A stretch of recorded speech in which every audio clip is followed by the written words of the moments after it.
পাখির বাচ্চাটা আজকে বাসা থেকে বেরিয়ে পড়েছে, উঠতে শেখেনি।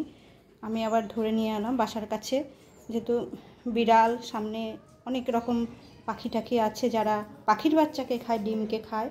আর আমার ঘরে যেহেতু বাচ্চাটা দিয়েছে, একটা বাচ্চা ঘরেই আছে, আবার আমি বাসায় ঢুকিয়ে দেব। আর এই যে আমার বাচ্চারাও ওই নিয়ে খুব ব্যস্ত, আমার হাতেই রেখেছি বাচ্চাটাকে। তোমাদের সঙ্গে শেয়ার করব ভিডিওটা অবশ্যই। আমি দেখতে পেয়ে আমি দৌড়ে গিয়ে ধরে নিয়ে এসেছি। ওরা যাবে, কাছাকাছিই যাবে, তো আমি তোমাদের সঙ্গে শেয়ার করছি। আমার খুব কষ্ট লাগে, পাখিটা অতদিন ধরে কষ্ট করে ডিমে তা দিয়ে বাচ্চা ফুটিয়েছে, আর বাচ্চাটা নষ্ট হয়ে যাবে বা বিড়ালে টিড়ালে ধরবে।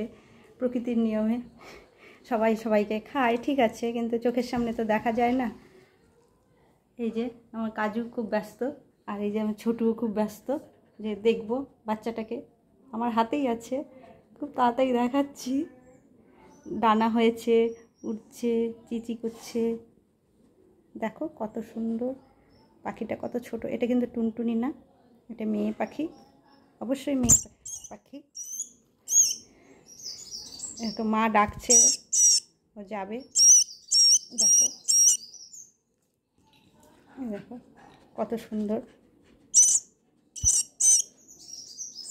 আর মারা ডাকছে। আমি অবশ্যই, চলো চলো চলো চলো বাবা, চলো চলো তোমাকে দিয়ে আসি। দেখো কত সুন্দর পাখিটা, অনেক অনেক ভালোবাসা দিও প্লিজ। আমি ওকে ওর বাসাতে দিয়ে আসছি। আমার বাচ্চাগুলো খুব খুশি, ওরা কিন্তু একদম ধরে না, অত্যাচার তো করেই না। কত সুন্দর দেখো, এ কিন্তু মধু খায়। ওর বাবাটা যে আছে সে পুরো কালো রঙের, এটা মেয়ে। দেখো টুনটুনি না, তোমরা ভুল করবে না, একদম টুনটুনি না, এটা মধু খায়। আমি বাচ্চাটাকে কাছ থেকে দেখাচ্ছি, কত সুন্দর দেখো। আমি একে ভিডিও করলাম এই জন্য, এ স্মৃতি হয়ে আমার সঙ্গে থেকে যাবে। আমার যখন মন করবে আমি গিয়ে দেখতে পারবো, এর জন্য ভিডিও করলাম। কারণ এটা প্রতি বছরই আসে, আমার কাছ থেকে অনেক জিনিসই হারিয়ে যাচ্ছে, সেই জন্য আমি তাদেরকে ভিডিওর মাধ্যমে আটকে রাখি।